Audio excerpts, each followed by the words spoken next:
Member for list. Yes, I think we need to check whether this is the motion moved by the Deputy Speaker. Is that the motion moved by the Deputy Speaker? Yes. Yes, that was the motion. That was the motion. Okay. Yesterday we had only two motions that passed. The minority and the Deputy Speaker. The Deputy Speaker was talking about clause 68. And wherever the word undue advantage comes in. He was talking about the interpretation, yes, and wherever that word undue advantage appears. Yes, so that should be captured. Yes. Yes, but it's I've got his direct wordings written down, and it's with us. Lower Salum. Yes, Honorable Speaker, may I also suggest we have two voting patterns, yes or no, but the abstentions are not recorded. And normally we have abstentions. No, and it should be recorded, I think. Yeah, that one will come. So far we have not recorded it. That one cannot be recorded now. How would you know? No, but then you can make a proposal at the end of everything to talk about how we go about with recording. Then I propose that any moment. No, when we finish the minutes. Okay, thank you. Honorable members, we now move to page 9. Honorable Member for Sabak Sanyal. Thank you very much, Honorable Speaker. On page 9, the first paragraph. With the permission of the Honorable Speaker, Honorable Lamin Sise, Member for Kiang West, moved a motion to introduce a new clause. Deleted clause is not spelled correctly there, in bracket. Deleted clause is not be deleted clause, C-L-A-U-S-E. The L should be there. Yes, go ahead. That is it? That was the only one. Okay, thank you very much. Any other observations or comments on member for Wu list? Yes, thank you. I think even before Honorable Suleiman Sao, it was the minority leader that moved a motion. And that motion is not captured. Where? Where is it captured? Well, I have a different page. Honorable, do you have anything on this particular page? Do you have anything more on this particular page? No. Now you are now talking about an omission, probably. Now he is asking whether the minority, is it there?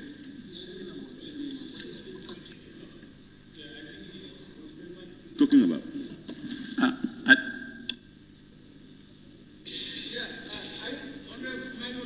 Sorry, Honorable Member for Woolase. Which one, is it about minority or Suleiman? Which one are you talking about? Which is not captured? The minority, I think, is captured. It's captured. And even Honorable Suleiman's is captured. All are captured. Now, the Honorable Member for Lower Salem, you were saying something. Yes, I want to propose the way the voting pattern is recorded to also consider the abstentees, because if you check on our Dex mic, we have 3 patterns of voting: no, yes, and absentees. So those ones are absent to be recorded. Yes. To be no, I told you are talking abstains, about abstains. Abstain, you mean? No, the way I pronounce it, abstain. I mean. For voting, yes. Honorable, those who are not around, you don't consider them. We are talking about those saying yes, no, and those who are abstaining. Am I right? Yes. That's the tongue of the,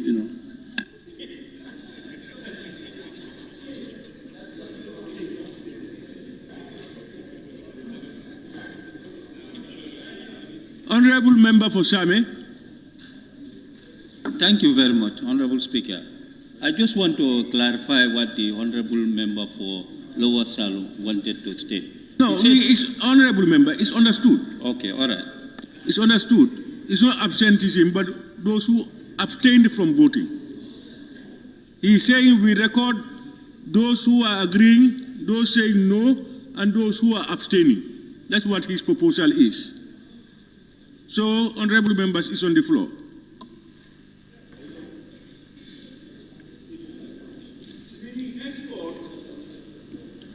Henceforth, when they are making records of votes and proceedings, and when we are doing or counting or voting, we should record the yes, the no's, and those abstaining also. Are you in agreement or you are not in agreement?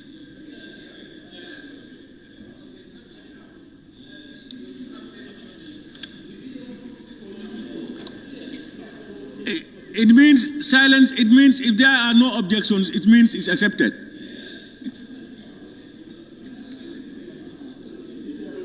Banjul North.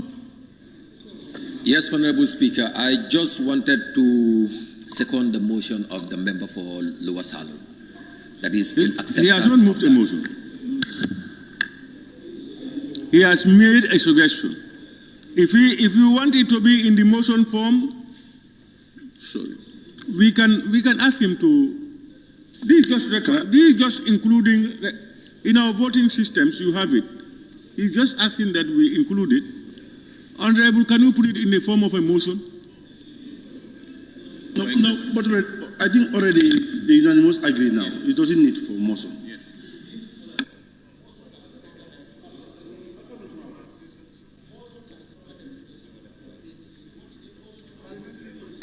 Let's just put it in a motion. It will be seconded, and I will put it to vote. Honorable Speaker, I raise a motion. Anytime voting pattern is recorded, the absentees should also be abstained to be recorded.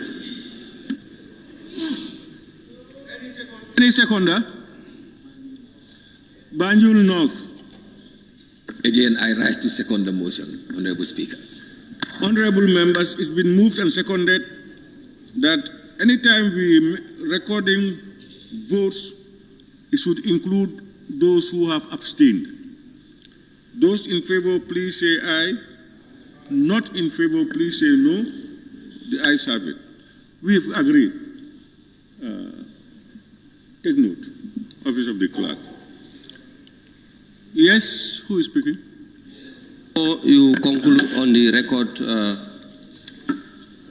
because I have observation on the records before you conclude.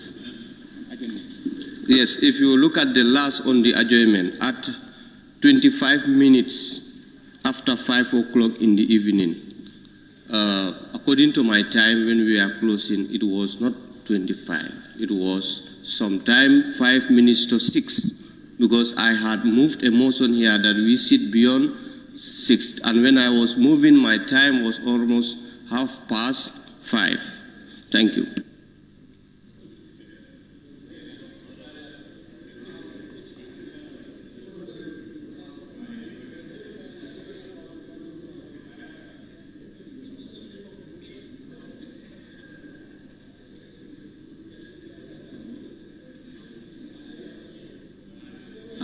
Honorable member, do you know the time we actually closed? All right, we will take that, because I can definitely agree that at the time you wanted to move the motion, it was almost past. And after that, we debated. We continue to debate. I think the table office should try to be recording actual times. Please. Honorable members. Yes, minority. Page 9. The last motion, the one that was moved by Honorable Member for Chiang West. After the motion was not carried, we should have the motion without notice 53H written under that, as it applied to all other motions before the adjournment. That's the last page, am I right? Last page. Yeah, it is motion without notice, number 3, notices.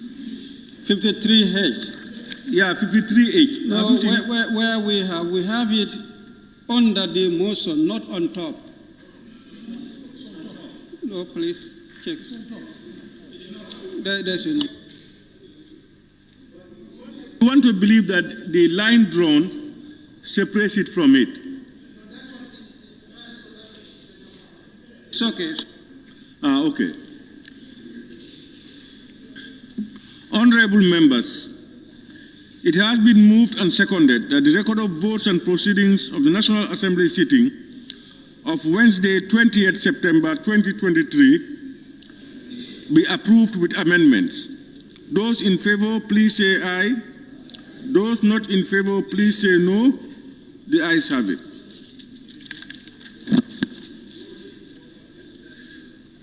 Motion. No, not yet. Another one. Show the one in the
I heard somebody shouting motion.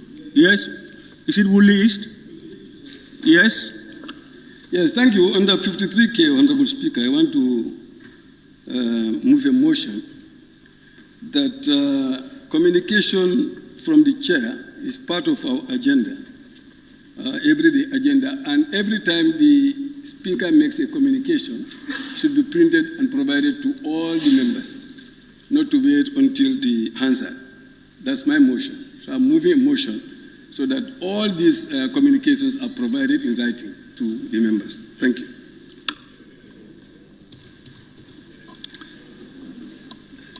He is moving a motion that communication from the speaker be distributed to members. Any seconder? Nyanija, honorable member for Nyanija. Seconded, motion seconded.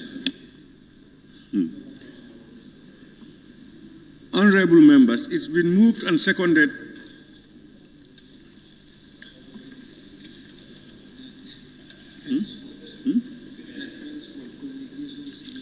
Yeah. It's been moved and seconded that henceforth communications made by the speaker should be circulated to honorable members. Those in favor, please say aye. Not in favor, please say no. The ayes have it. Okay, the office of the clerk and table office will note that.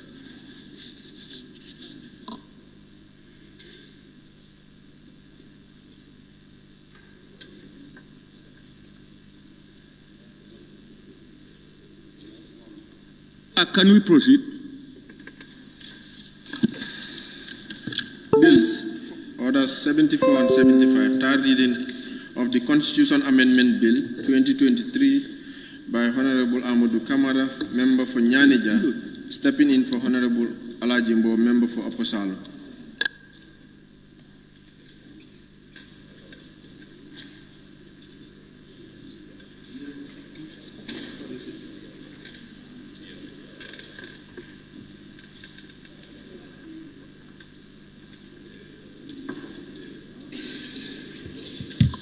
Honorable members, you will recall that the consideration stage of the Constitution Amendment Bill 2023 was concluded on Monday, 18 September 2023.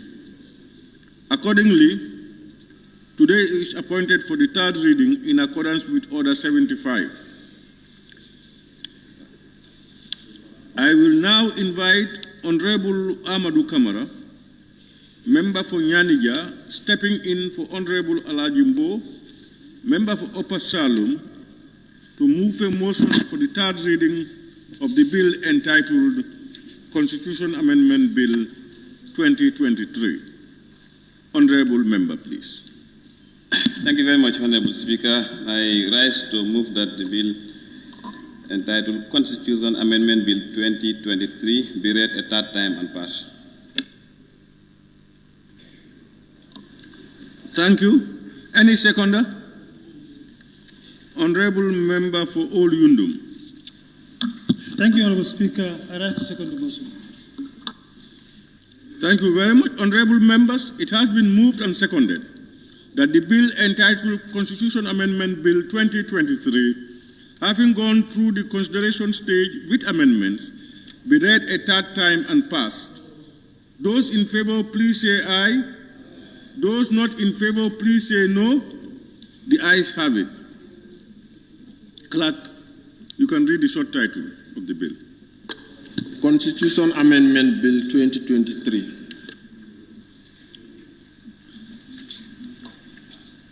Thank you very much, honorable members. The bill is deemed to have been passed. Clerk, can we proceed? Bills, Order 75, the Medicines and Related Products Amendment Bill 2023 by Honorable Amadou Kamara, member for Nyanija.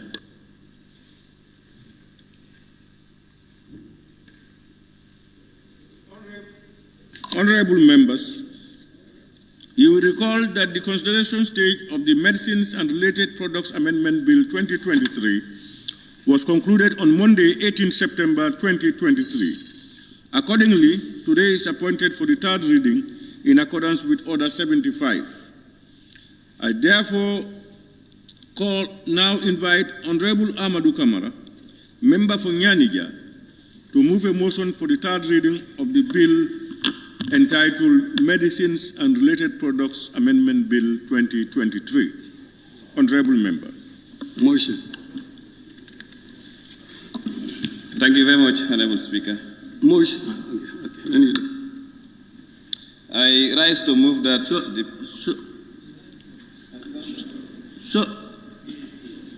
somebody is saying something. After, please, yes. I rise to move that the bill entitled Medicines and Related Products Amendment Bill 2023 be read a third time and passed. Any honorable member? Yes. Woolly East? Yes, thank you, Honorable Speaker. No, Honorable I want somebody to second the bill. Okay. Okay, go ahead. Just a little issue there. I rise to move a motion under clause 75(2). 75(2), which reads, amendments for the correction of error or oversight may with the Speaker's permission be made before the correction for third reading of the bill is put, but no amendments of a material character shall be proposed. So what I'm proposing is the error we had in the amendment of section 26, 6A and B, where we have a stringent regulatory authority, which we move the A, the word A. I'm proposing that we bring back the A as per the expert opinion I've had, and I'm convinced. Thank you. You understand what I'm saying? So, honorable member, you are moving that the A we removed through your intervention be reinstated. Pardon? Honorable Speaker. Yes. Point of order. Honorable member for Central Badibu. Honorable Speaker, Order 74(1) states that if any member desires to leave out or amend provision contained in a bill following consideration stage or to introduce any new provision, therein he or she may at any time before the person in charge of the bill rises to move to the third reading of the bill. I think Honorable Member of Nyanija already moved a motion. So why is it now coming? No, mine is 74. I'm talking on 74. Let the speaker rule, please. Honorable, a motion is good enough when it is seconded. So if this is something, it's just as per the clauses referred to by the honorable mover of this thing. This is not substantive. It's not introduction of a new clause. So can we have somebody to second what the honorable member for Woolley is said? Banjul North. Honorable Speaker, I rise to second the motion.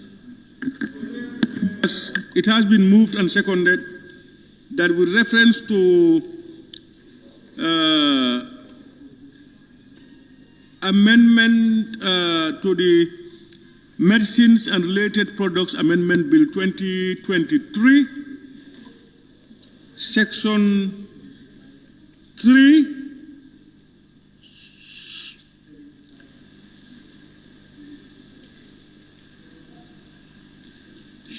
Sub 6A and B.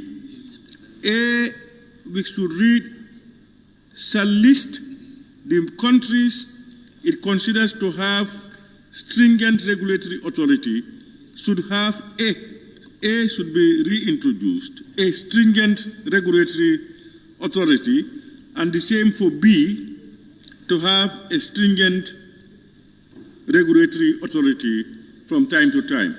Those in favor, please say aye. Those not in favor, please say no. The ayes have it.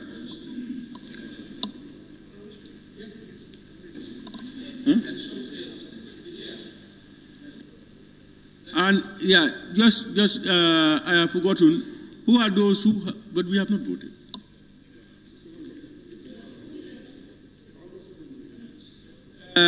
Honorable Member for Latrikunda. Sometimes we let ourselves so confused easily. I always told Honorable Ture, when we deal with law, this is not the newspaper edition. You see, when you say stringent and astringent, these are the same things. Why do you waste the time of the Assembly to go over? Honorable, I think we have just passed that. I think when errors are made, we should be bold enough to correct it and then put it across. And I think the honorable member did fine. He moved it, and then he is now saying that he has accepted that it should be part of it.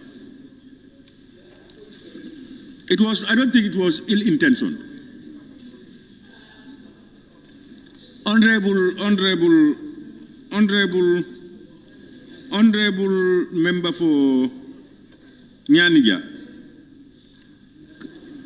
can you now move the motion for the third reading? Thank you very much, Honorable Speaker. I again rise to move the motion that the Medicines and Related Products Amendment Bill 2023 be read a third time and passed. Lower Salum, seconder. Seconded. What?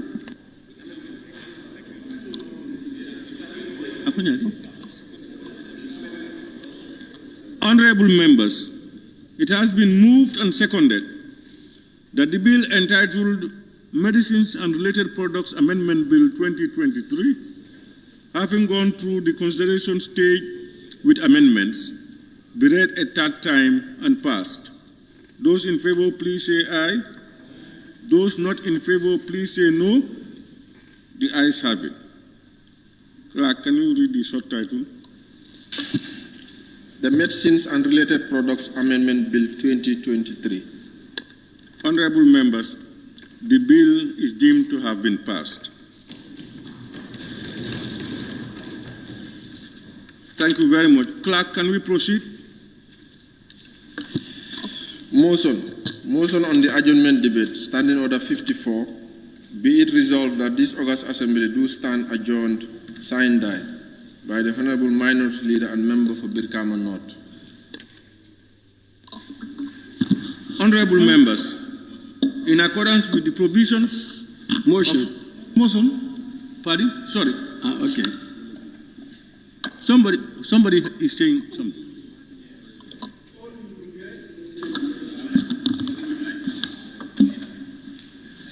Yes, Honorable Speaker, I raised on 53K. I am raising on clause 53K for the Assembly to extend the committee stage of the intellectual property bill for the Committee on Youth and Sports. 53K. Can you look at your references properly? Is it not 53R and 64.4? You want to extend the committee stage of the bills? Yeah, 53R, Honorable Speaker. Sorry about that. And 60. All right. Honorable members, I think also committee chairpersons should endeavor to make sure that they work hard on these bills at committee levels, so that there may not be extension, there may not be need for extension. If there are loopholes, we send it back to the executive. Any seconder to the motion? Honorable Member for Sandu. I rise to second the motion. Thank you.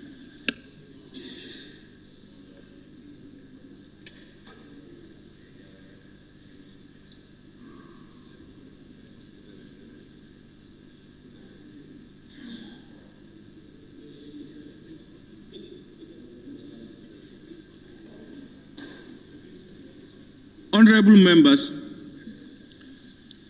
invoking orders 53R and 66.4, it's been moved that intellectual properties bill the committee stage to extend beyond to next session. Those in favor, please say aye. Those not in favor, please say no. The ayes have it. The committee is now committee stage is extended to next session.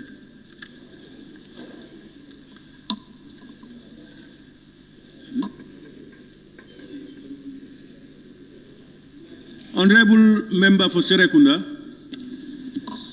Honorable Speaker, I also rise on the same clauses 53R to extend the committee stage of the bills before the Human Rights Committee, the criminal procedure bill, the offenses, legal practitioners,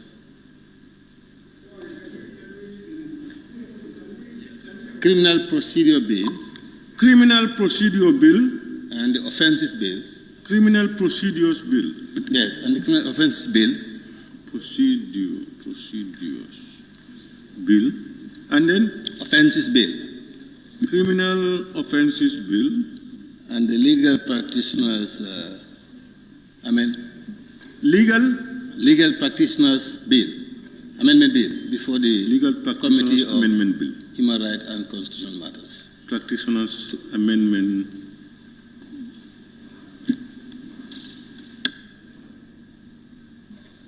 Those are the three. Yes, Mr. Speaker. Honorable members, any seconder? Honorable Member for Old-Yundum. Thank you, Honorable Speaker. I rise to second the motion.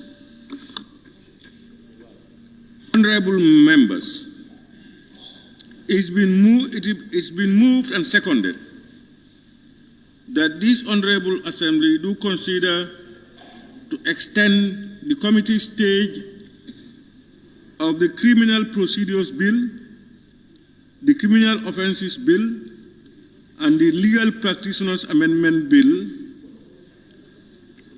to next session. Those in favor, please say aye. not in favor, please say no. The ayes have it. Note them down.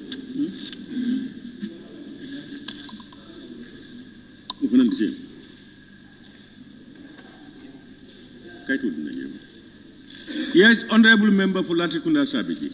Yeah, thank you very much. I also stand on the same order to ask for extension on the bill before project monitoring and implementation. That is public facilities bill.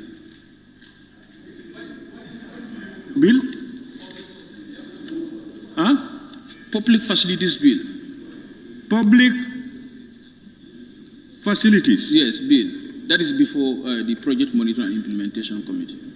Public facilities bill? Yes. That's all? Yeah, that's all. Yeah, that's the only bill. Now move the motion now. I move the motion to grant permission from the plenary to extend the committee stage for public facilities bill before project monitoring and implementation committee. Second, honorable members. Honorable member for Sami. Thank you. I rise to second the motion. Honorable members, it has been moved and seconded that this assembly do consider to extend the committee stage of the public facilities bill to the next session. Those in favor, please say aye. Those not in favor, please say no. The ayes have it.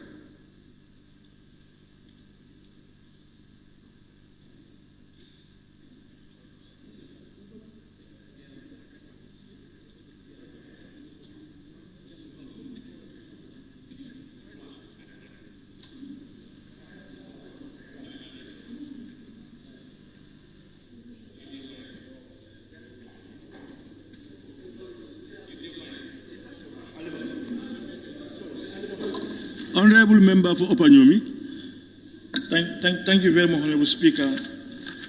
I rise on the Order 53R to move a motion that we extend the committee stage of the animal health bills under the Joint Committee of Agriculture and Health.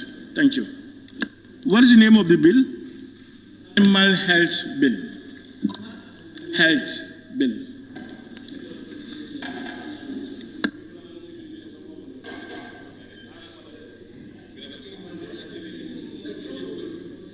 Honorable members, can anybody, do we have a seconder?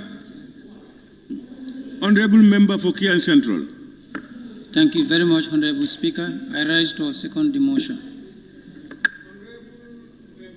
Honorable members, it has been moved and seconded that this Honorable Assembly do consider to extend the committee stage of the Animal Health Bill to the next session.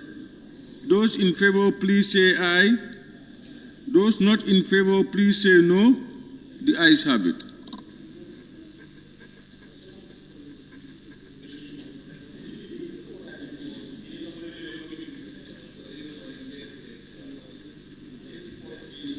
Honorable members, in accordance with provisions of Orders 13.5 and 54.1 of the Standing Orders, the Honorable Minority Leader and Member for Brikama North will move a motion for the Assembly to adjourn sine die. Motion. Before allowing him to do so, who is talking about a motion? Honorable Member for Lower Salo. Honorable Member for Woolly East. Woolly East, what was happening? It's Woolly East. Woolly East, what is the problem? Honorable Speaker, I want to move a motion for Assembly to limit the allotted time to 8 minutes for each member to participate in the adjournment debate.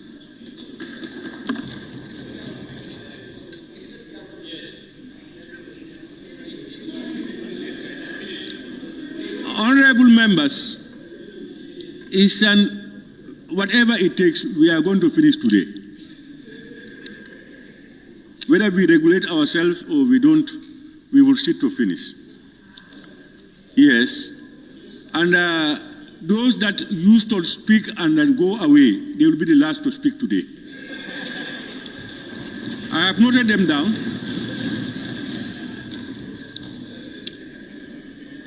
I have been asking the table office to be recording for me those who speak and go. And I have also asked him ever since that at the close of business, let him note down the names of those who were present at the time.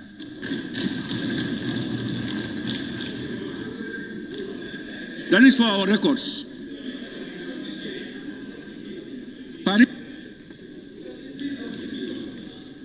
No, you know, members also have a free will to come in and go out. They can even absent themselves. That's their right. You cannot manipulate with that. But they are also, the people that they represent also know that members are sitting to finish, or they are not coming, or they are doing something else. We owe that also to our people. So it has been moved that we sit, the time be limited to 8 minutes. Any seconder? Banjul Central. Honorable Speaker, I rise to second the motion. Honorable members, it's been moved and seconded that each member be allotted not more than 8 minutes during the adjournment debate. Those in favor, please say aye. Not in favor, please say no.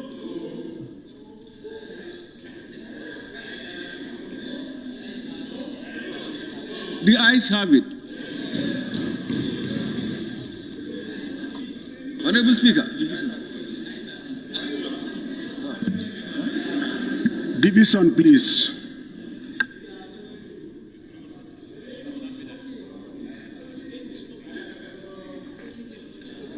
Honorable members, am I hearing division? Yes, please. Who is saying division? Fonyi Jarol. Huh? Fonyi Jarol. Yes. To speak today.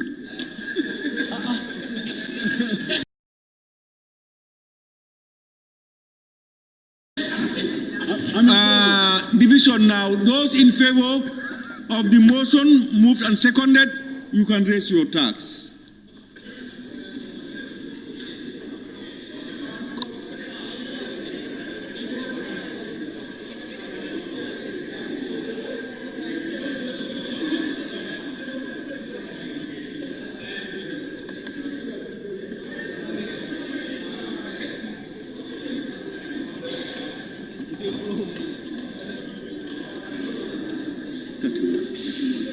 Those not in favor of the motion, raise your tax.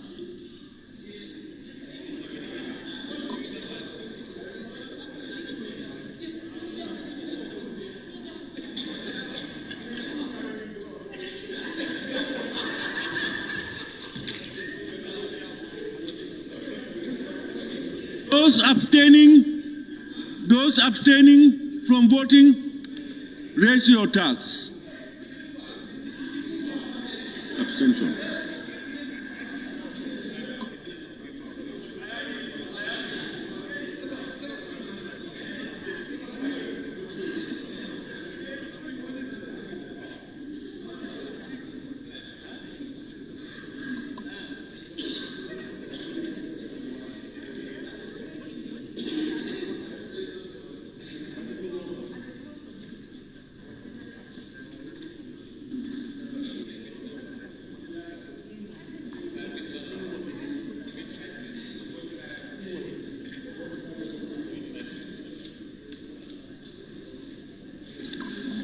Honorable members, I think we will also try to improve with the office of the clerk, so that when we vote, people know what each and every member voted for or against or abstained. Because people come here to ask, oh, this thing, how many weak members did voted yes or no? We don't have records. We only have numbers. So we will try to improve on that so that, especially on important issues, we record them. Honorable members, those who agreed with the motion 31. Those against the motion, no, 8. Abstention, 4. So the ayes have it.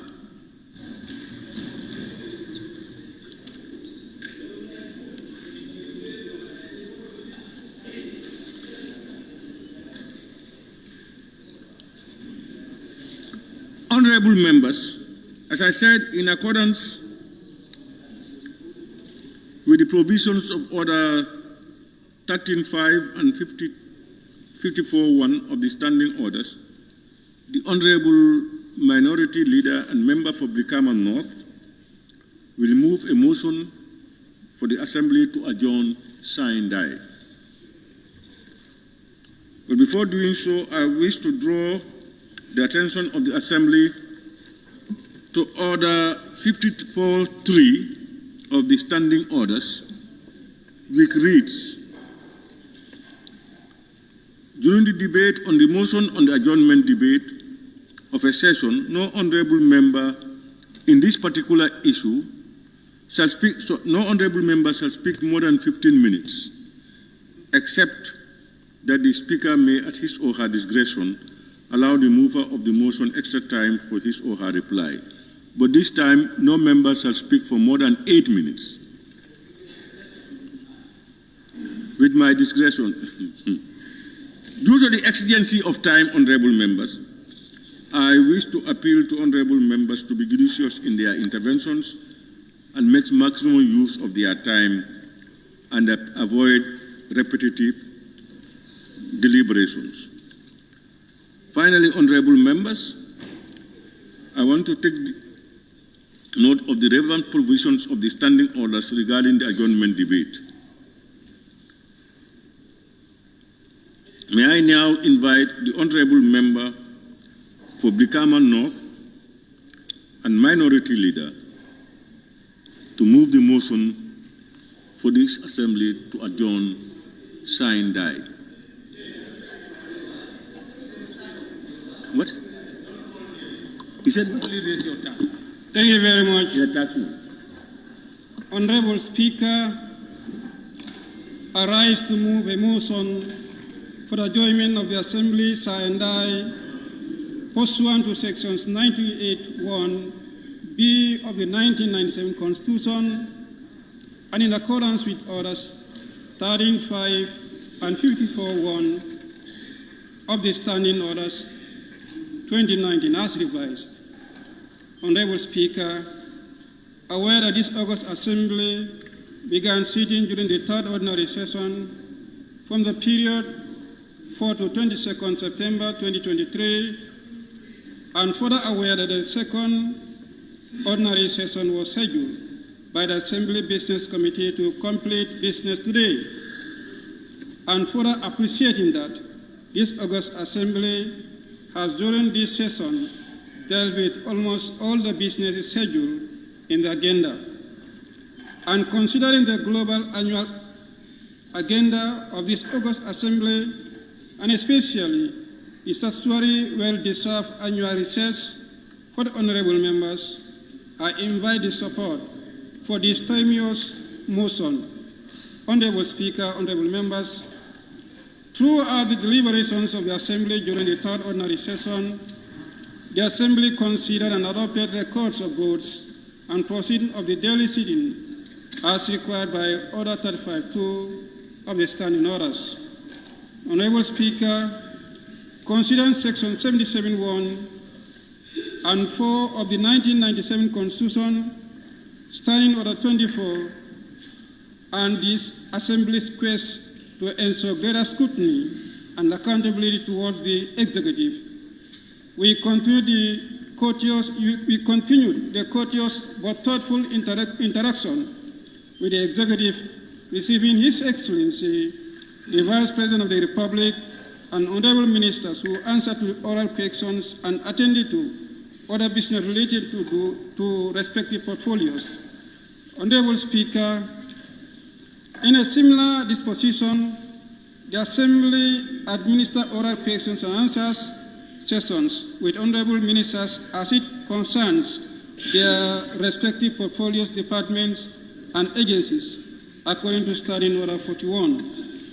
The following honorable ministers appear before this assembly to answer orally to questions asked by honorable members, for which the honorable ministers were duly notified. One, His Excellency the Vice President of the Republic. Two, Honorable Minister for Environment, Climate Change, and Natural Resources. Three, Honorable Minister for Petroleum and Energy. Four, Honorable Minister for Fisheries and Water Resources. Five, Honorable Minister for Basic and Secondary Education. Six, Honorable Minister for Tourism and Culture. Seven, Honorable Minister for Foreign Affairs, International Cooperation, and Gambians abroad. And eight, Honorable Minister for Defense. Nine, Honorable Minister for Communications and Digital Economy. On a similar note, pursuant to Standing Order 100, the following ministers present their replies to the following parliamentary reports. One, Honorable Minister for Agriculture, reply to the report of the National Assembly Select Committee on Gender, Children and Social Welfare, sport check to pediatric maternity and lab wards at Edward Francis Small Teaching Hospital and Children's Center in Bakoti from 13 to 14 February 2023. And two, Honorable Minister for Interior, report of the National Assembly Standing Committee on Human Rights and Constitutional Matters, visit to detention facilities across the country, September 2022. Honorable Speaker, this August Assembly witnessed the tabling and unfortunate withdrawal of the following motions.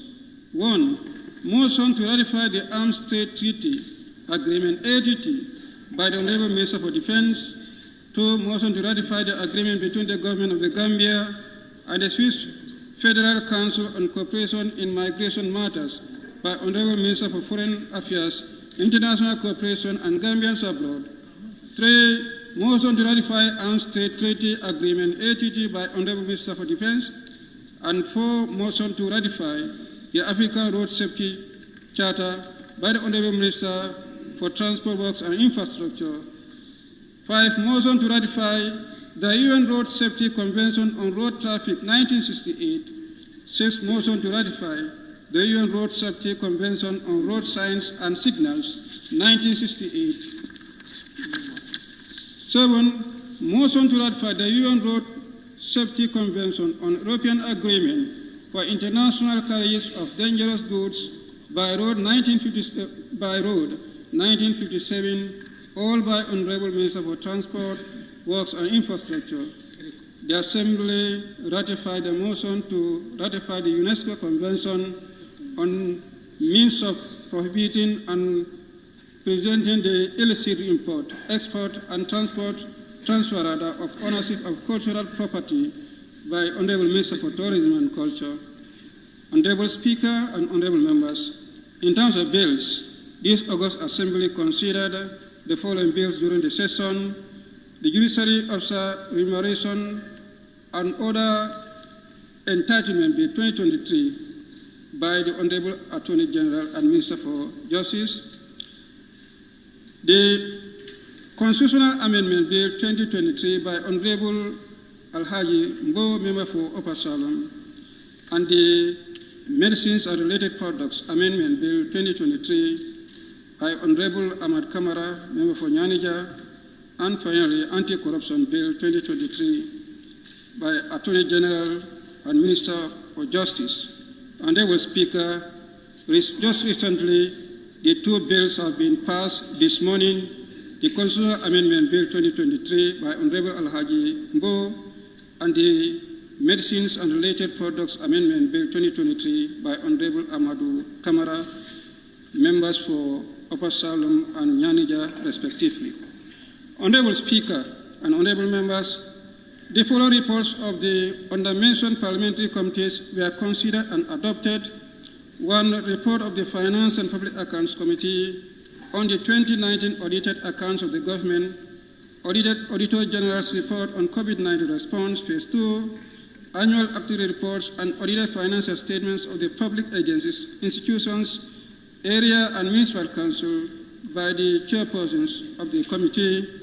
and to the report of the Gambian delegation to the second ordinary session of the 6th Parliament of the Pan-African Parliament held in Midrand, Republic of South Africa from the 8th May to 2nd June 2023. By the head of the delegation. Honorable Speaker, on matters of the day, Honorable Speaker permitted and the Assembly consider the following matters of the day. 1. The student of the 3 police of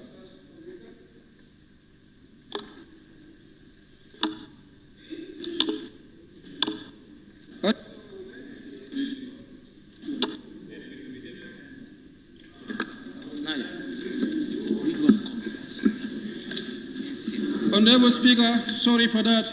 Matters of the day, Honorable Speaker permitted the Assembly consider the following matters of the day. 1. The ban of female circumcision in the Gambia by Honorable Member for Central Badibu. And 2. Sitting of the 3 police officers of the Gambia Police Force by the Majority Leader and Member for Kantora constituency. Finally, Honorable Speaker, today this August Assembly here to commence the motion to adjourn and die. I had opportunity on the last adjournment debate to speak on the trust and confidence bestowed on this Assembly by the citizens with its corresponding expectations and assure citizens that it is well within the notice of this August Assembly. Through this motion, I wish to reiterate this assurance to the fellow citizens. Therefore, once again, I would like to seize this opportunity on behalf of both halves of the Assembly to assure citizens of our beloved country of the unwavering commitment of this August Assembly to serve the supreme interests of the nation diligently. This Assembly takes special notice of the security situation of our country, especially the killing of the 2 police officers and then the wounding of 1. This is a matter of concern for all, and this Assembly is committed to joining the Executive to resolve this issue and all matters of national concern. Honorable Speaker and honorable members, in order to help the Executive in the effective administration of our beloved country, this Assembly must ensure that all mechanism steps are taken for accountability and transparency to prevail. I call on both sides of the Assembly to further commit to this agenda. Collectively, we can overcome the economic security and other social challenges we face as a people and a nation, and I call on the Executive to stay awake to the realities of the plight of the citizen in terms of the economy, social challenges, rising crimes, the unexplained deportation of our citizens from several European countries, the poor state of our sporting facility, deteriorating education and agriculture sector, and growing agitation and impatience of the citizenry for a meaningful and realistic security sector reform. Honorable Speaker,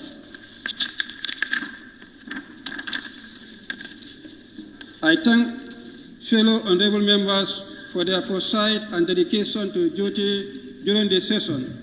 It has been a remarkable session full of participation from all members. Honorable Speaker, thank you for the manner in which you have continued to handle the affairs of this Assembly competently and professionally.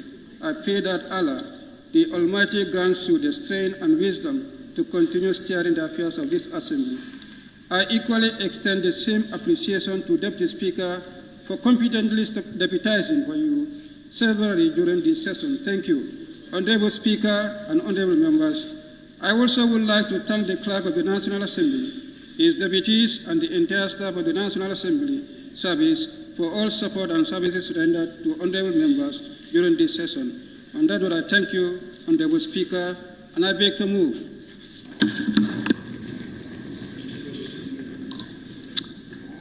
Thank you very much, Honorable Member for Brikama North and Minority Leader. Any seconder? Yes. Sabasanja. Sabasanja. Pardon?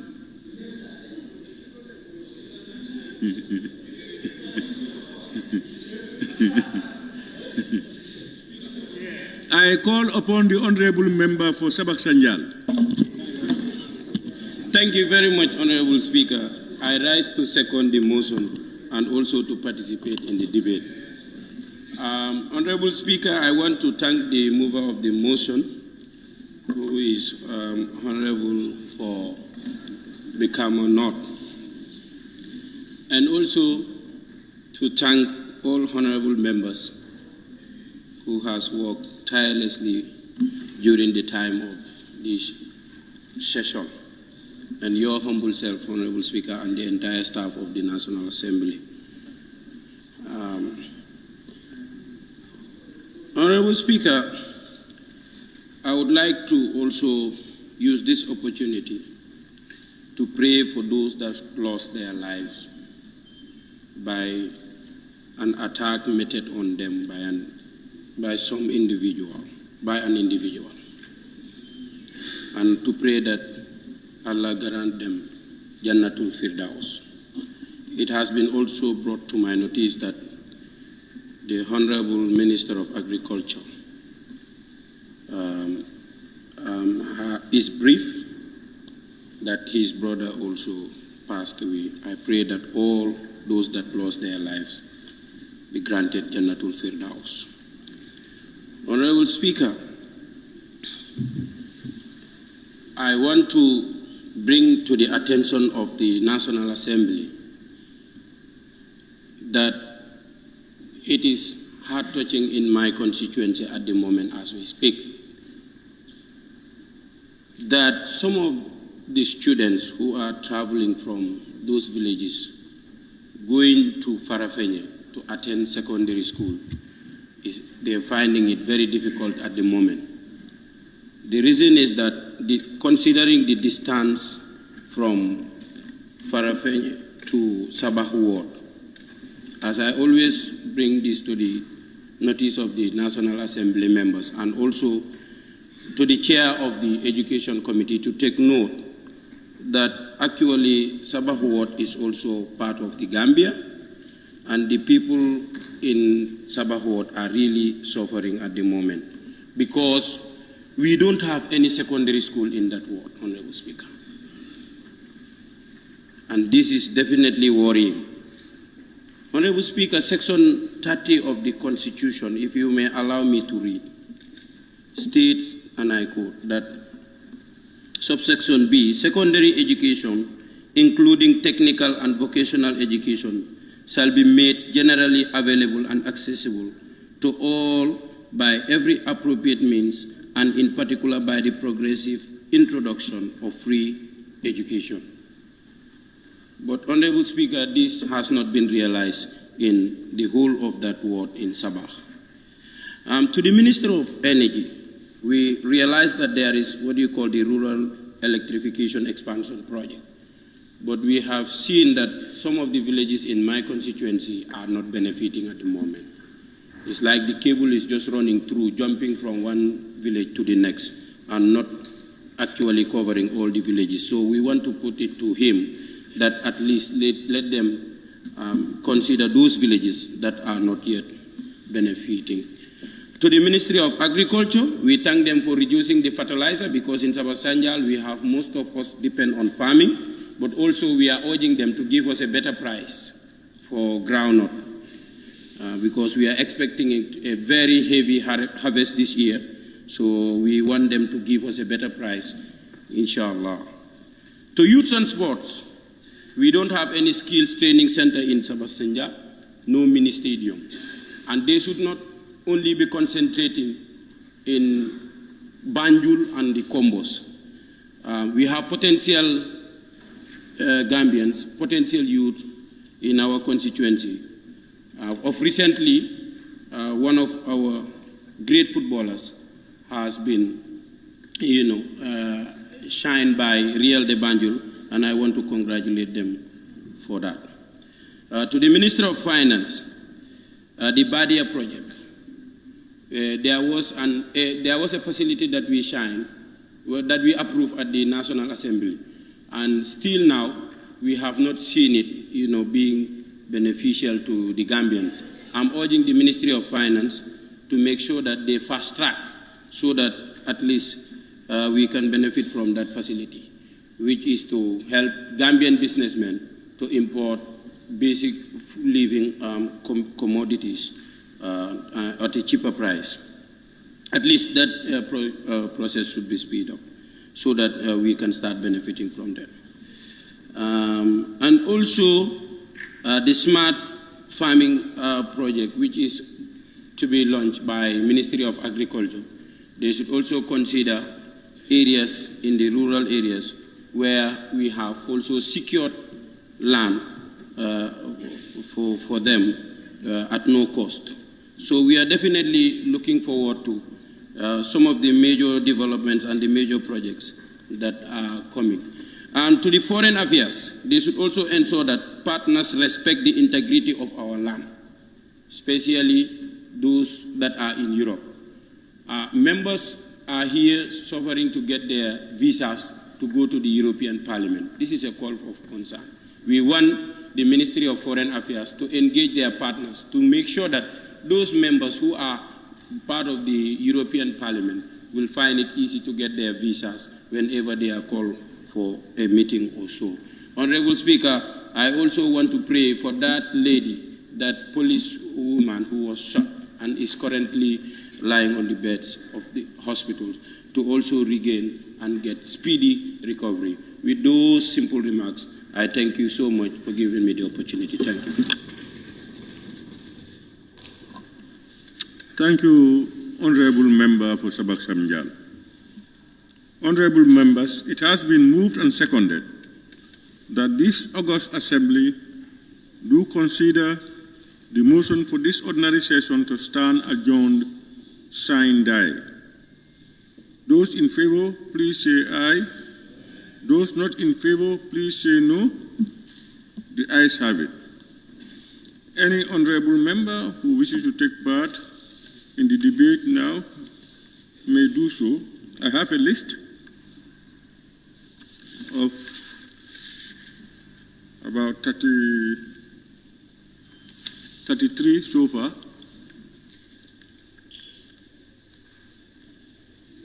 I'll begin with Combo East.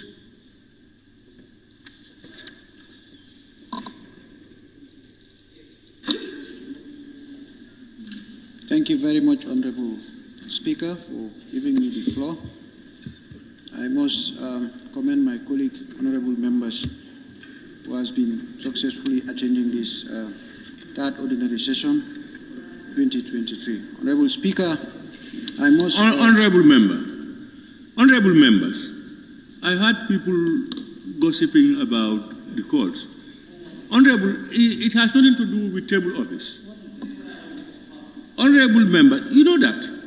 There is no confirmation about it. Is it responsible to call people? I confirm, then I will know how to No, you don't need to confirm that. Then I will know how to approach you. It is always the speaker who calls. He is just an aide. He just assists me. So you don't talk about him. But you are point at me. No, you also need to apply justice. Pardon? I say you need to apply justice. If you ask us to raise our tag, if I'm the first to raise, consideration need to be given. Because we stay here. Because I have not called you, it's not justice. Yes. If I had called you, it will be justice.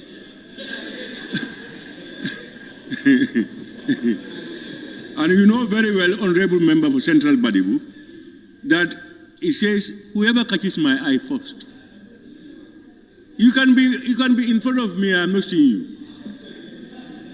So please, honorable members, it has nothing to do with table office. Sometimes I have problems with him in his write-ups. So, but it's my prerogative. If you have any blames, any cause to blame anybody, you blame me. Honorable member, can you continue? Can you start again and start his timing? Thank you very much, Honorable Speaker, for giving me the opportunity once again. Honorable Speaker, I must first submit my condolences to the families and the Gambians at large for the brief of the two gallant police officers that lost their life on their active duties. Honorable Speaker, I must submit this to the Honorable House that I am shocked. I was shocked and I feel threatened, and I feel uncomfortable in a society where this kind of thing has never been known. It comes to me at a surprise that a living human being can just get across on our armed men in the street, daylight, to shoot them to death. Honorable Speaker, I'm putting this across to the executive to take the necessary measures to make sure this thing is used as a detergent for a safe. This is the only thing we have: safety, the security, and then the peacefulness of our country. This is what has given Gambia to get a space in the West African sub-region. If we are to play with our peace and security in whatever way we want to be naming it to be, I myself and the people of my constituency, we are denouncing it in totality. Gambia is known to be very peaceful. Gambia is known to be very respectful. If we can see dead bodies in the streets, not on a raid, but on men that are on their duties, trying to save our properties and our lives, we see them lying down, being gunned down, I am not happy and I feel threatened. And I am putting it to the executive to take the necessary measures to make sure Gambians are safe. I don't know where this comes from. I don't know how comes it can be, but we still need further strengthening of our security armsmen to make sure that we drive along the streets of this country safe, and we get home safe, and we get to our houses and live in our houses safely. Honorable Speaker, I was aware when this was happening. When I came back, I thought I would have found the streets. Security checks have been mounted, and I'm seeing it to be as if no life is lost. And the executive must take necessary measures, and Gambians must feel that there is something that we lost. You cannot arm somebody, you cannot put somebody in uniform, assign him to be at a station. He just died like that. It's like, to me, it's like an animal just get hit by a motor vehicle and then he's just taken to death. We need to feel this. Gambians need to feel this together collectively to make sure that our security armsmen, our security men are protected first before we think about our own protection. What a society are we in? What a society do we think we are trying to develop? Everything is arrayed. People are doing whatever they like in society. It's like there is no order. And the Constitution is here to be protected. The Constitution is here to be guided. We are here as people to be protected. And who are responsible? The three arms of government. I am also urging my honorable members to take their mandate to make sure that they work with the executive and the judiciary to make sure that this kind of things is halted.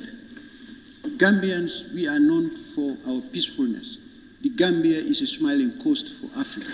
It cannot be a source for insurgency, to be hunting down people, killing them in their uniform. So where are we? Where are our children? Where are the market vendors that are in the street? It's like, if anybody has anything against anyone, you can just gun him down and make your way. We need the executive to come forward, the Ministry of Interior, Defense and other ministries that share the security of this country, to give us a tangible and a reasonable update for Gambians to be at peace. I am scared, and my people are scared. We cannot live in a country like this. Just to be listening on people making their necessary investigations to make sure. These things are unacceptable. They are unacceptable and they are painful. I cannot smile if I didn't see this thing is being followed to the root. Honorable Speaker, I feel threatened and I'm not comfortable. As an honorable member to serve people here, I am always worried to walk from home to my office, and then I feel scared to close from office to my home, and even being on my bed. What are we waiting for? We should all shout it up together to denounce it and go against it. I was away and I felt embarrassed because this thing is spread across the world. If the incident is being read by the outsiders, they keep laughing at us. We therefore need to equip our security men. They need to be well equipped if we want them to be serving us. Honorable Speaker, with all due respect, I am sorry if I may speak otherwise, but I'm speaking my mind. This thing has moved me. It has taken me far away from where I used to be, and I feel threatened and I'm not comfortable. Let the ministries of Interior and Defense work diligently to make sure that the lives and properties of Gambians are being protected. Without that, we don't have a country. On that note, Honorable Speaker, I beg to take my seat. Thank you. Thank you very much, Honorable Member for Kombo East. I now invite the Honorable Member for Nyamina Dankunku.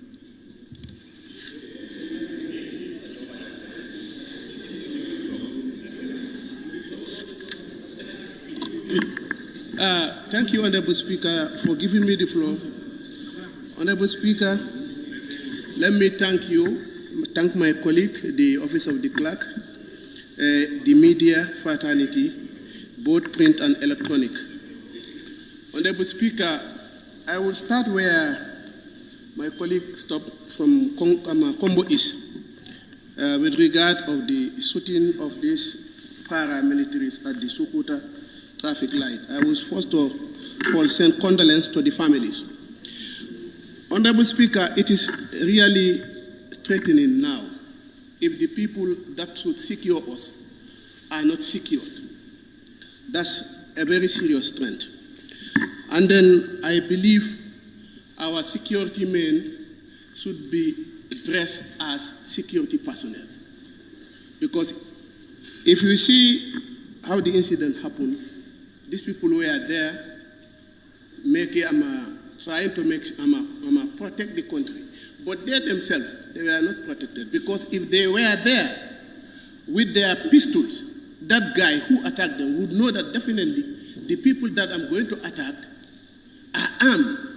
But they are just left like that. The criminal also, they don't only come and then attack. They study the situation. They study how our own security personnel are armed or how they are prepared before they attack them. So when the criminal found them without any arm, then he definitely have the courage to go and attack them. So I believe when there is an order for any security officer to go and mark a checkpoint, make sure the individual is given the necessary gadget. Because probably if they were having their life jacket, they are bulletproof in their bodies, maybe they might be wounded, but they were just there as a civilian. So honestly, I think the Ministry of Interior and then Defense Ministry need to make sure that their policemen, police officers, policemen and women, once they are designated to go and mark a checkpoint, let them be given all what they need as a security officer. So that eventually, anything that might happen, they can retaliate. But if somebody faces you as a security officer, a criminal faces you, he is armed, you are not armed, at the end, what will result? It's an embarrassment. He might even run. And then they say, okay, the police officer have run. But then the police officer also, or any security officer, you need something, at least to build your courage. So let them be given the necessary arms and protection so that anytime they are out, they are safe. Honorable Speaker, let me come to issue of my constituency before my time will finish. Yesterday, the Minister of Energy gave us a list, a comprehensive list that indicates almost every constituency in this country when it comes to electricity. In my own constituency, Honorable Speaker, I think, other than Janjambure, I have the smallest constituency. That's have 26 villages. And then I have seen the villages that they indicated, but maybe they don't know the location of the village. Coming from Choya, the biggest village that you enter, coming to Nyamina Dankunku is Dankunku itself. But I can see Dankunku is not included in the list, and Dankunku is exactly on the highway. So I can see they will pick another villages that is off the road, but villages that you know they are on the road, they are left out. And then I think if the permanent secretary of the Ministry of Energy is here, so then he can take note. Honorable Speaker, I would also make an intervention. Honorable Speaker, recently we passed the SOE bill. This SOE is supposed to regulate the state-owned enterprises. Honorable Speaker, it is sometimes very sad when you talk about the issue of GAMTEL. I think GAMTEL is one of the best institutions in those days when government budgets were tabled. I can remember in those days. When it comes to GAMTEL, GAMTEL were very productive in those days. But nowadays, GAMTEL is an institution that might be struggling. And then I think this August Assembly must look at it. As a committee member of PEC, Honorable Speaker, GAMTEL basic revenue was supposed to be the international gateway. So, but in 2019, the gateway was removed from GAMTEL and be liberalized. And to my surprise, Honorable Speaker, a condition that this August Assembly took, a 25 million grant, was tabled here in 2019 on condition to government that before we can give you the $25 million, you must accept liberalizing the gateway. And that was $25 million. It was approved here. But that was the condition of IMF to government then. You must accept 25 to liberalize the international gateway, then we will give you $25 million. Honorable Speaker, it's sad. When I make my research, in 2019, when GAMTEL was working with Global Voice in managing the international gateway, in 14 months, Global Voice, in 14 months, managed to terminate 13 million minutes. If the minute was charged at that time 0.2 cents, this is in dollars, not dollars.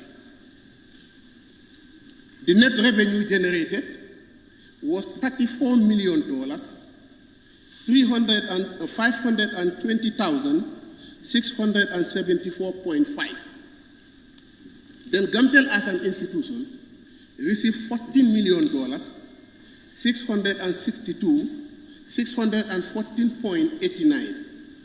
Then GAMTEL said to government 1,047,329. Now, okay, look at that revenue. That was in 2009. Then Spectrum managed it. Spectrum managed to score $8 million. GAMTEL got $7 million. Government 875. System work.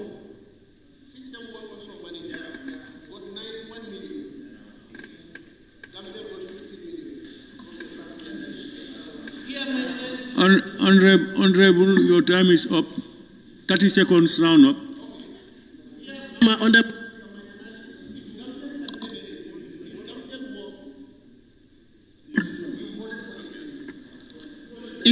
If GAMTEL work with an international institution to generate this huge amount of money, why accepting a $25 million?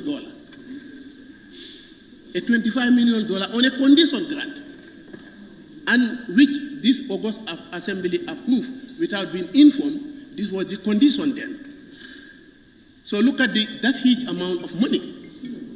This thing, I think, the government or any institution responsible to try and work out so that GAMTEL regain their international gateway. Honorable Member. Thank you.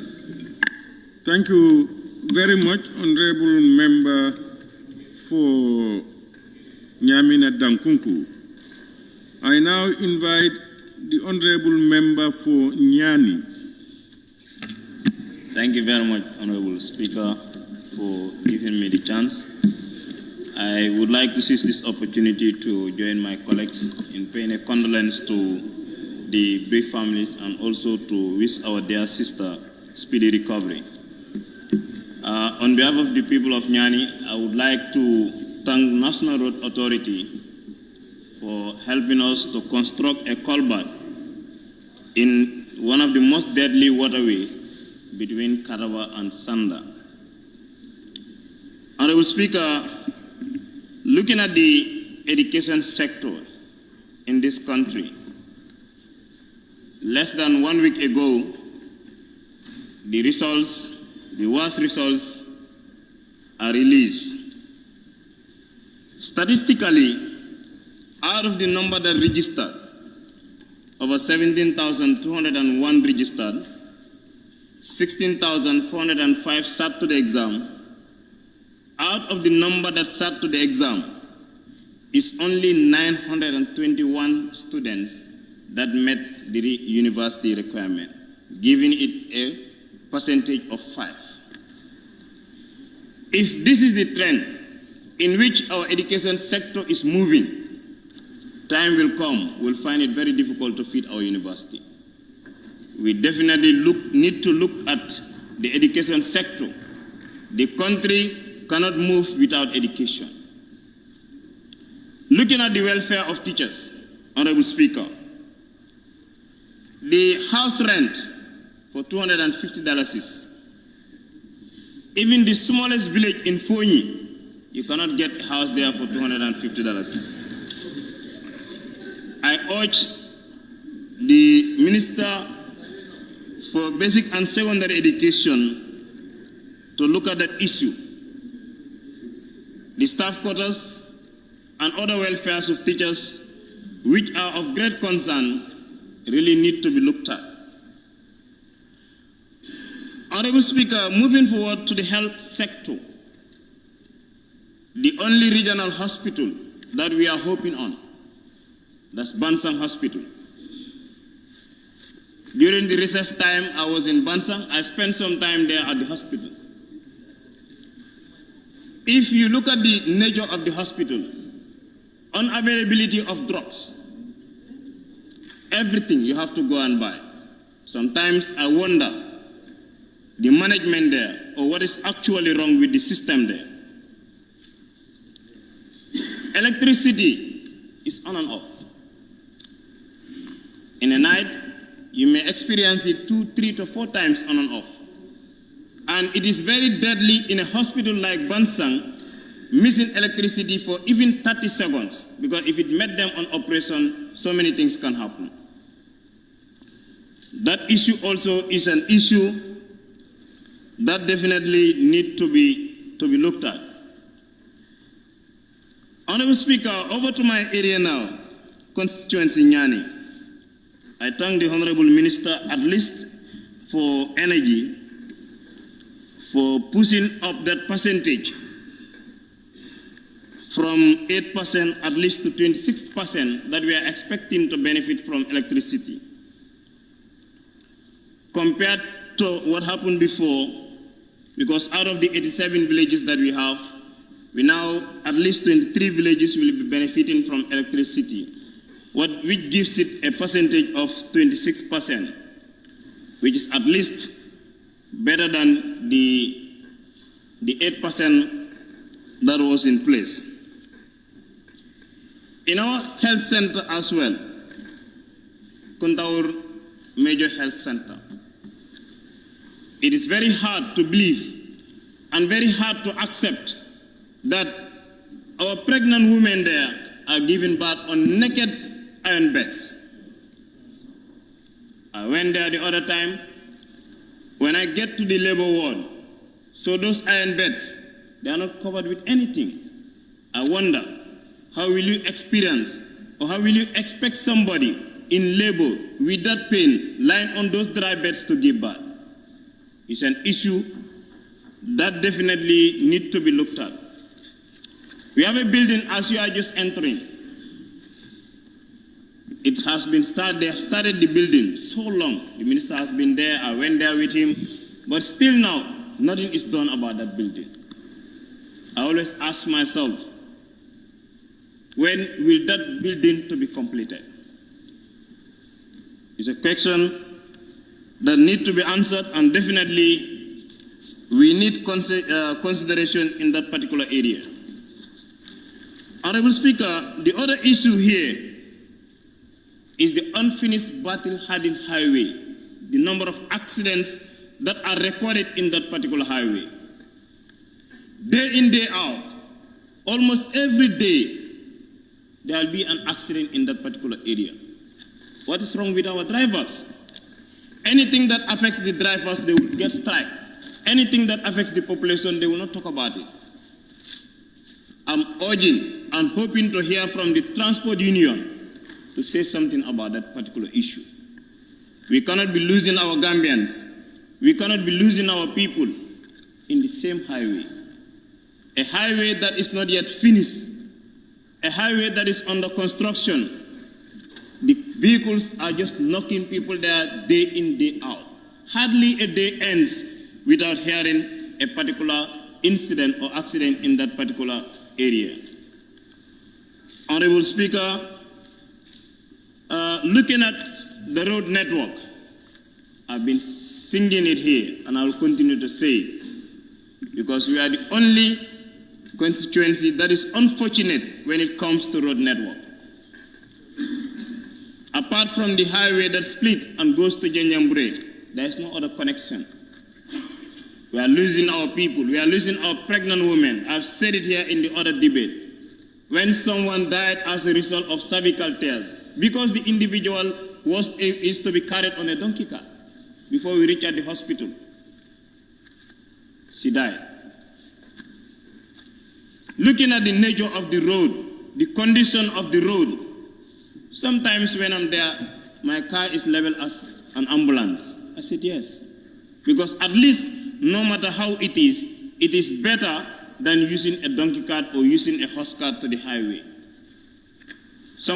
People will even confront me. I can remember there was one of the days, early morning, when the nurses asked me what is going on, because you have to be going in and out. You come in, there's another labor case, I have to ask my driver to go and pick that guy and take the individual to the hospital. We definitely need consideration in terms of road, or at least if we can benefit a community ambulance in the eastern part there, that will definitely help us. Honorable Speaker. Thank you very much, Honorable Member for Nyani. I now invite the Honorable Member for Serekunda West. Thank you very much, Honorable Speaker, for your consideration. Honorable Speaker, I first of all want to thank the government of the day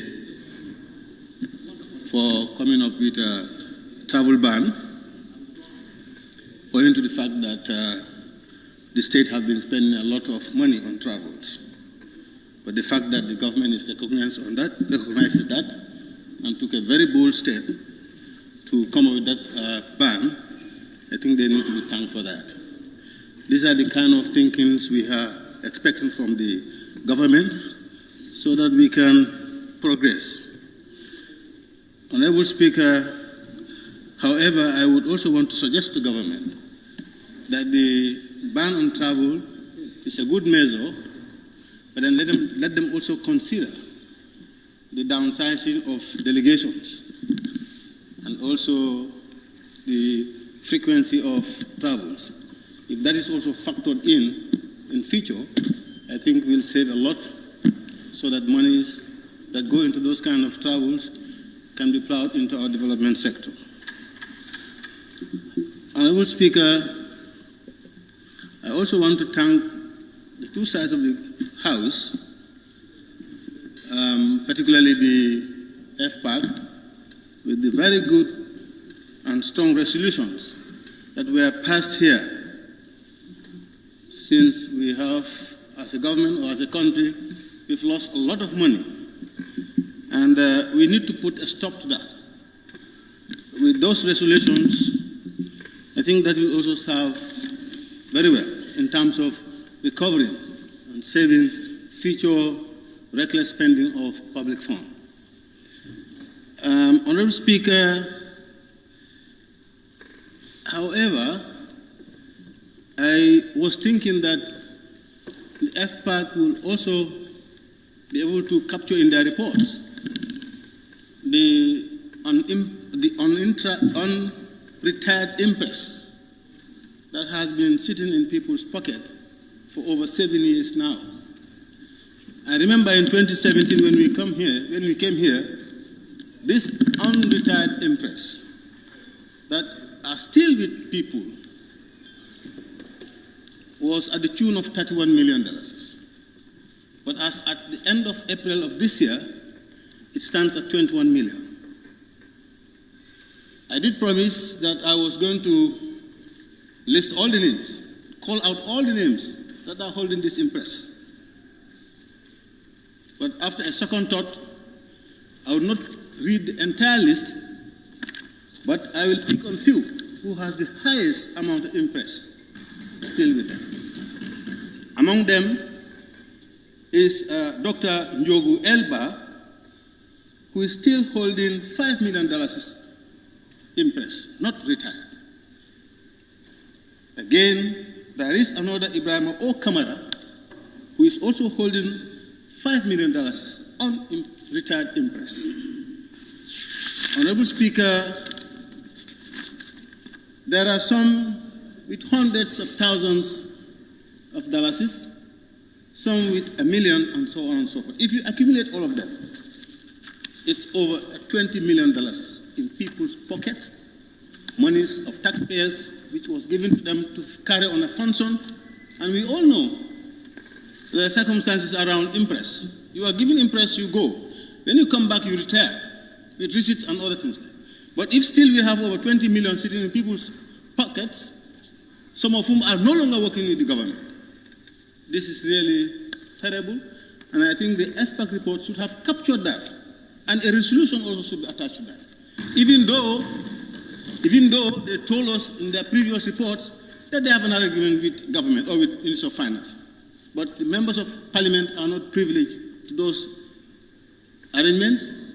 But all what we know is these monies are still with these people who, some of them are not working, still some are with the government. So I think we need to do something about that. Honorable Speaker, I want to shift my attention to Serekunda West. There is a stream that runs across 4 main communities in Serekunda West. I think it comes all the way from Abuko, going through Bundung, Serekunda, and then Serekunda West. But in Serekunda West, 4 main communities are affected. Dibakunda is affected, there is Dibakunda Tube Town. Manja is affected, Kotu is affected, Latikunda is affected. It makes communication very difficult between these 2 communities because it cut the communities apart. That stretch has 2 main bridges, one in Manjai and one in Kotu. I would call on government to consider putting up an extra 2 so that it can ease the movement of people from one end to the other, especially when it rains. And those locations would be Dibakunda Tube Town, because there's a dense, the Dibakunda Tube Town is densely populated, and there's a lot of crisscrossing between Dibakunda and Manjai. So if that place is breached, it will ease movement, and even cars can use it, just like what is happening at the Manjai and the Koto end. If that is done, that will help a lot. Honourable Speaker, like I said, I don't have to waste the time of the House. And for those who are saying, I just raised my tag and I'm giving, but I'm telling you, I lost my sister, half-sister, and I have to go to the burial immediately. Thank you. Thank you very much, Honorable Member for Serekunda West. I now invite the Honorable nominated member, Maimuna Sise.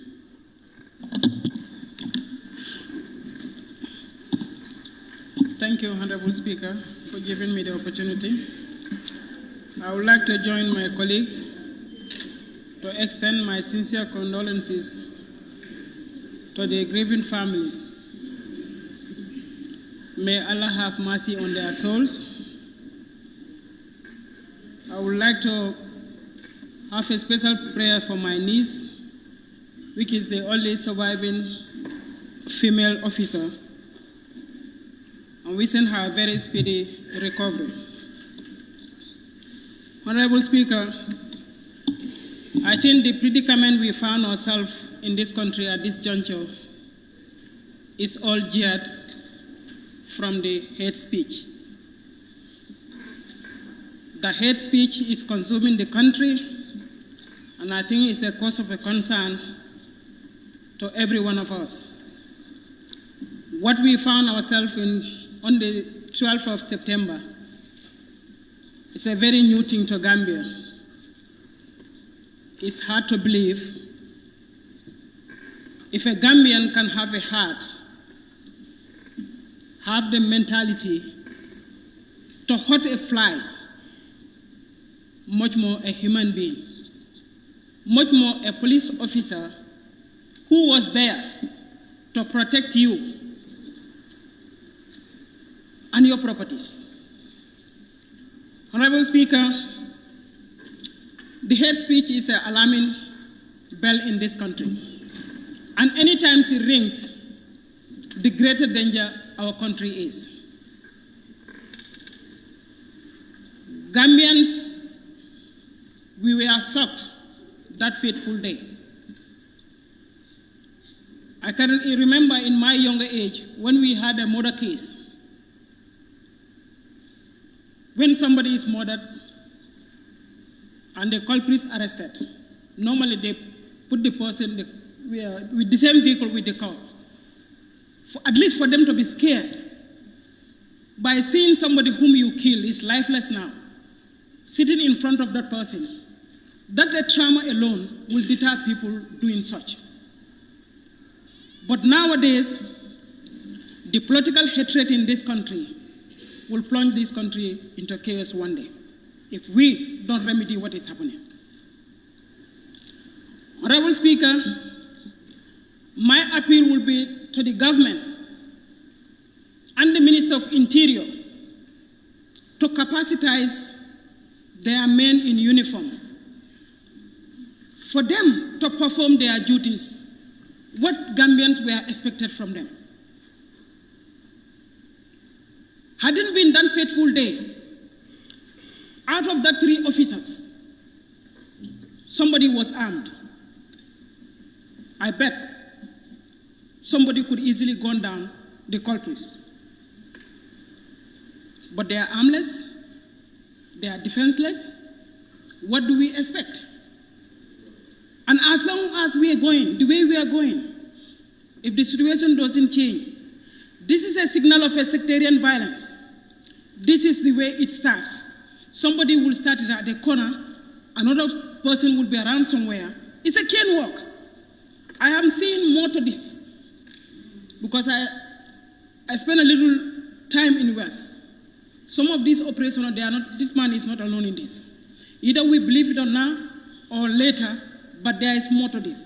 He's not operating alone, and it's kind of an operational gang.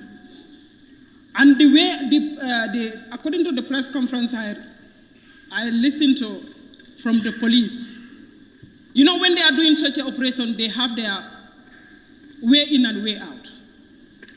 They have plan A and the plan B. It has been premeditated. They will be briefing them. If it is succeeded, this is your way out. If it is not succeeded, this is your way out. The culprit is under custody right now.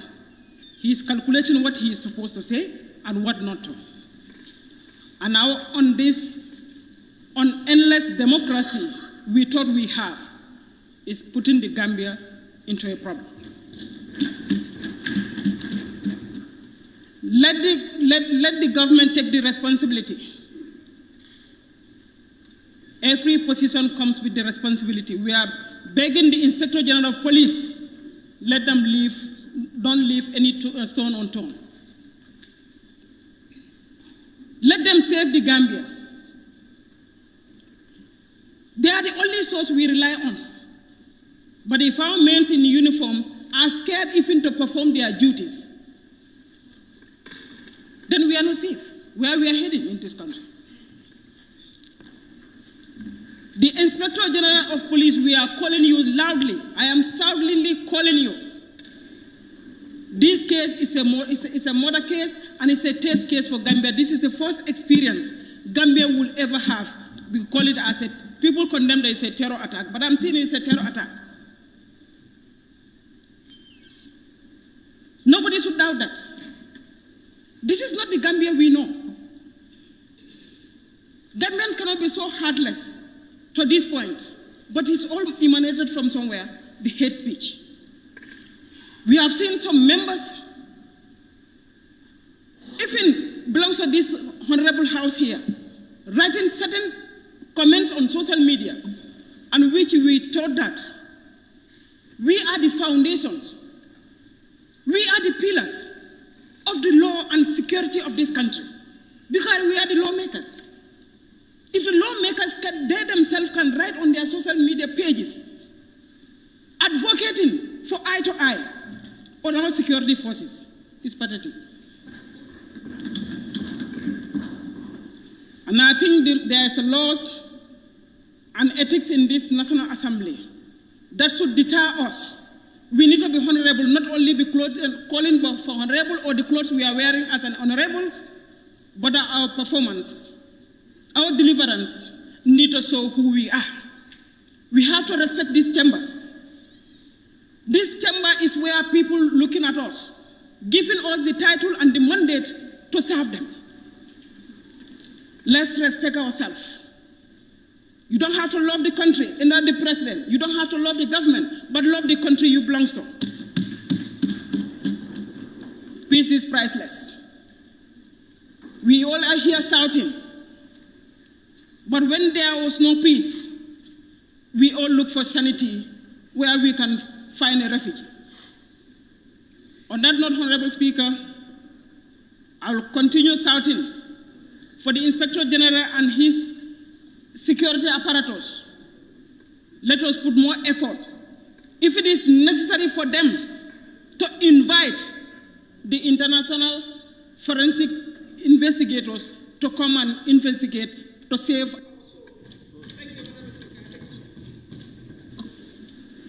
Thank you very much, Honorable Nominated Member, Maimuna Sise. I now call upon the Honorable Member for Talinding Kunja. Thank you very much, Honorable Speaker, for yet another opportunity to speak my mind on current issues and important issues, either in my constituency or in the country at large. So I shall begin with my constituency, where I'm proud to announce that Talinding now is proud to have a senior secondary school this academic year. Although the Holland Foundation sponsored school is still in progress, but the Ministry of Basic and Secondary School Education deemed it fitting to start grade 10 before the completion of the building. And for that, we want to commend the ministry for that bold initiative as well as the construction of the school. We wholeheartedly thank the government for the approval and the Holland Foundation for the construction. That being said, the people of Talinding, there are certain areas in Talinding who are suffering in terms of access to potable water, meaning the nearest service pipe for Nawek is way too far from those communities, and it becomes very much a financial burden. They cannot have that financial muscle to apply to extend those pipes, the water services to their areas. As a result, they are without potable water in Talinding, Jiliftikunda, in Talinding, Koloban as well. It's been many months now I've been on this, and I have to express my dismay with Nawek in the slow progress of just to do assessment to all the areas in the community in Talinding who are in need of this, so that we make the necessary steps to alleviate those sufferings. The progress is very slow, the feedback is not positive, and even up to yesterday, I was engaging the director of NAWEC with regards to this. And I have to say it categorically clear here, I'm not happy, the people of that area are not happy with the slow pace of the response of the institution. And I think they have to be on their 2 feet to ensure that they provide the services the people of Talinding need. And this is water is life, we all know, and I have to urge them to be on their feet to ensure that these services are provided. The roads, the minister did inform us that yesterday, that only 10% of the work has been completed, the demolitions have taken place, and everybody is yearning to see the completion of these roads. Up till now, the work has not been ongoing. The reasons advanced are not convincing at all. And whatever it is, I think when people complied and everybody is promised that roads are to be constructed and the monies according to the government is disbursed, nothing should stop the contractor from embarking on these works. And I could remember in the last session, one of my questions to the Honorable Minister for Transport was that, he said he did assure us that the roads around that end is concrete, so it's not be obstructed by rainy season. So we don't expect that to be an excuse that because of the work halted because of the rainy season, because this is concrete, it's not tar road, and we expect that the work will soon begin again, so that the people will continue to enjoy the movement of free movement of goods and services will reemerge again. And finally, the time is very fast for me. I don't know. Finally, I want to add my voice to the recent issue on the table with regards to the infamous killing of our gallant officers in uniform. This issue has exposed the unpreparedness of our security services in terms of quelling or fighting against certain crimes. We are no longer in the old centuries. This is 21st century. Gambia and all countries should expect to see sophisticated crime as we move on. And this requires that the police also are up to date in terms of their training, in terms of their equipment, to ensure that they quell those crimes that will emerge in the future. So, unarmed policemen in the streets are no more different like watchmen with sticks. And it makes it very difficult. And I saw, like somebody said, hadn't been the lady who survived the attack had been armed. And I can attest to that because they said he tried to even grip the assailant unsuccessfully. So hadn't been he had that courage. We salute his courage, her courage rather. We salute her courage for taking that bold step. Hadn't been she had this arm with her, the story would have been different. But what I want to emphasize is that there's nothing politics in this. This is an attack on every Gambian. It's an attack on every Gambian, be the president or the last farmer. No one should support this, and it's in this time of national crisis, the least we expect is to politicize it. the least we expect is to politicize this. And that is why I am personally disappointed with regards to the conflicted information coming from the different quarters of the same government. It shows that somebody is cooking stories that are not coming from the investigation. Because if one side of the government is saying, Spokpani is saying A, the police are saying B, it means somebody is cooking stories to incriminate people who are innocent, to make something, this is disheartening. And this we must condemn in the most strongest terms. The police are equipped to do an investigation. Let us allow them to do their job they are required to do. The spokesperson of the government cannot speak.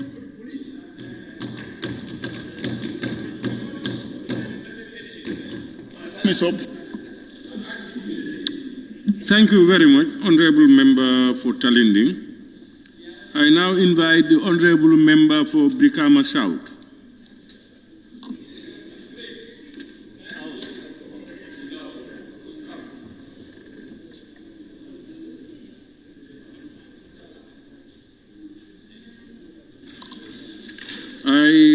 May I now invite the Honorable Member for Banjul South. Thank you very much, Mr. Speaker. Mr. Speaker, I think it was a very unfair statement when you said that some people leave, because whenever we leave the parliament, it's because we have very important matters. Not that parliament is not important, but sometimes it's parliamentary matters. Honorable, it's not an unfair statement. No, I'm just speaking my mind. No, that's your mind is not correct. It's not. My mind is correct because, Mr. Speaker, it's not true that I am saying that you I'm leave. speaking for me. Honorable, I have taken the floor. My time is starting. Honorable, I have taken the floor. You sit down.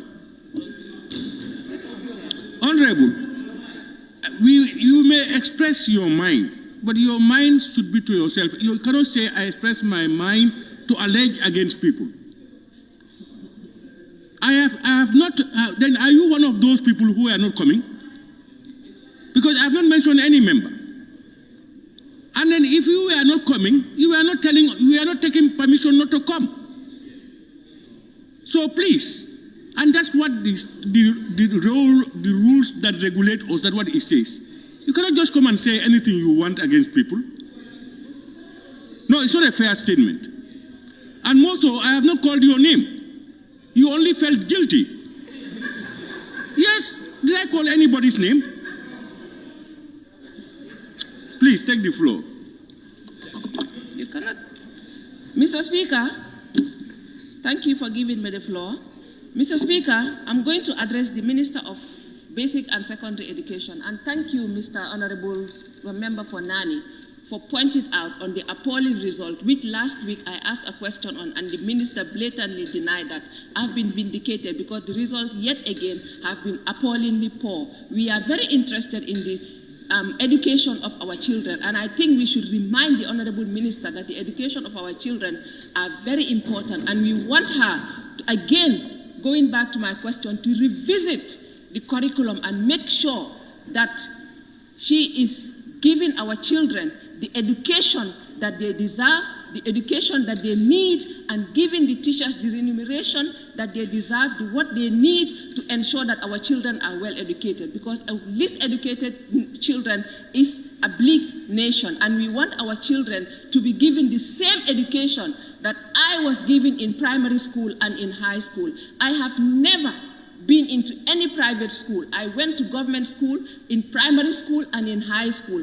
And that is what I am expecting this government to give to the next generation of this Gambia, to give them good education, invest in good education, invest in good health, Mr. Speaker. And I want the Honorable Minister, the technicians of the Honorable Minister, to take that back to her and to tell her that what he said in this August Assembly, that where St. Mary's Primary School, to be precise, is on a premises of a mission-owned property, which I am saying is not. St. Mary's at the moment, since 2000, has been on the property of government. And it is where Malfa School used to be. And I'm saying it again. He said it, she said it here, that it is on a mission property. And I'm saying that that is not the case. And when we ask questions in this August Assembly, we do not ask to ridicule the ministers. We do not ask to make ourselves big. We ask on behalf of our citizens. We ask on behalf of the people that sent us to this August Assembly for their matters to be catered for and their needs to be taken care of, Mr. Speaker. So I think the honorable ministers should be aware of those things, and when they come to answer, they shouldn't say things that they are not aware of, because that school, since 2020, has been in the premises where Malfa used to be, and we all know that that is owned by the government. Mr. Speaker, Gambians are very intelligent. They are very smart and are very educated.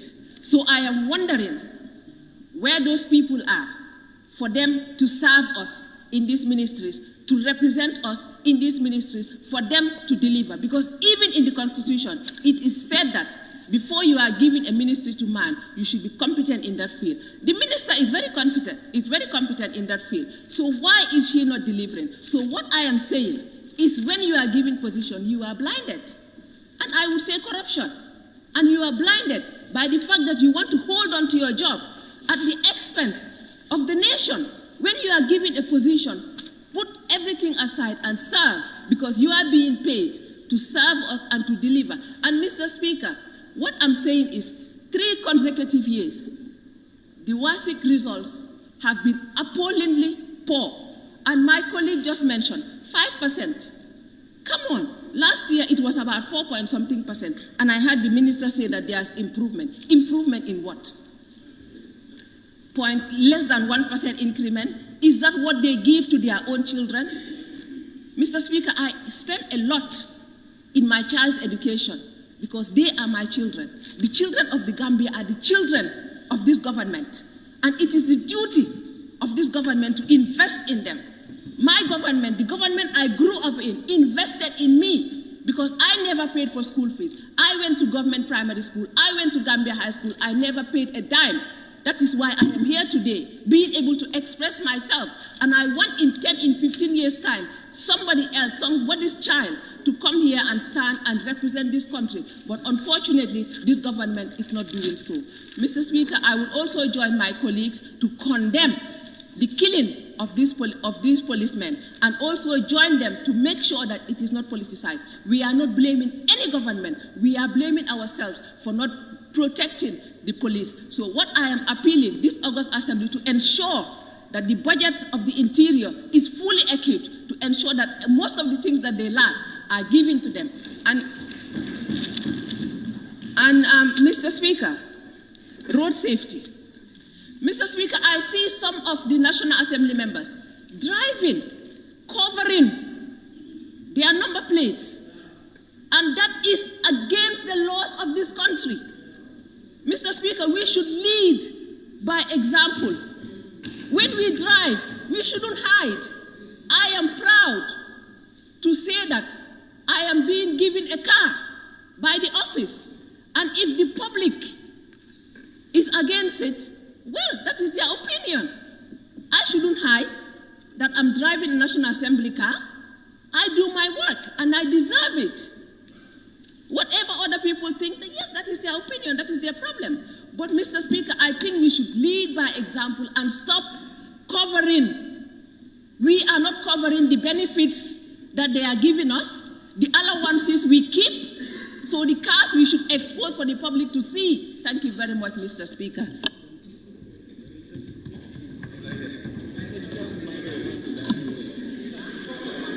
Thank you very much, Honorable Member for Banjul South.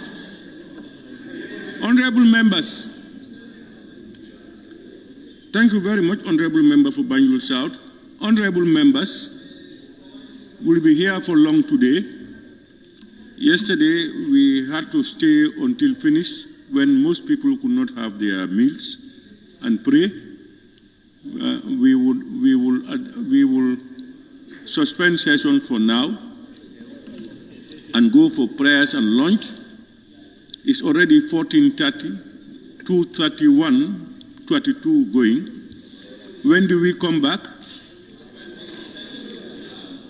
Honorable members, last time you said 30 minutes, I gave you 45 minutes, you came 1 hour, some minutes later. So, honorable members, and even starting the session, members will come. I observe that members come to Parliament this time around early. But members don't come to chambers on time. No. Honorable member for Central Badibu, without a statement, you are not saying the truth. I always come here before you. No. Honorable member, please. No, you have to come to chamber before I come in. I have to be called to come to chambers. So if I am not called, so honorable member, members mostly, I am told, are here on time. Our problem is to come to chambers. And you cannot start, we should start at 10. If we cannot start at 10:30, sometimes we start up to 12 o'clock. Because we cannot get the quorum in the chambers. So we must change that. And you are one of them, honorable member for Central Body. Honorable members, so I will suspend sessions. Is it for 45 minutes or for? It's already 2:33. We come back at 3:15 or 3:30. 3:15. 3:15, we should be back. But if we don't have at least 1/4 of the members, we cannot start.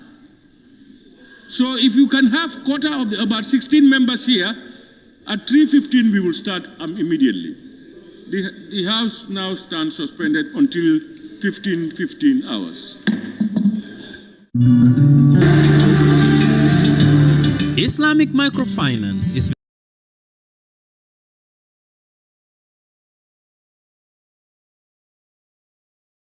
becoming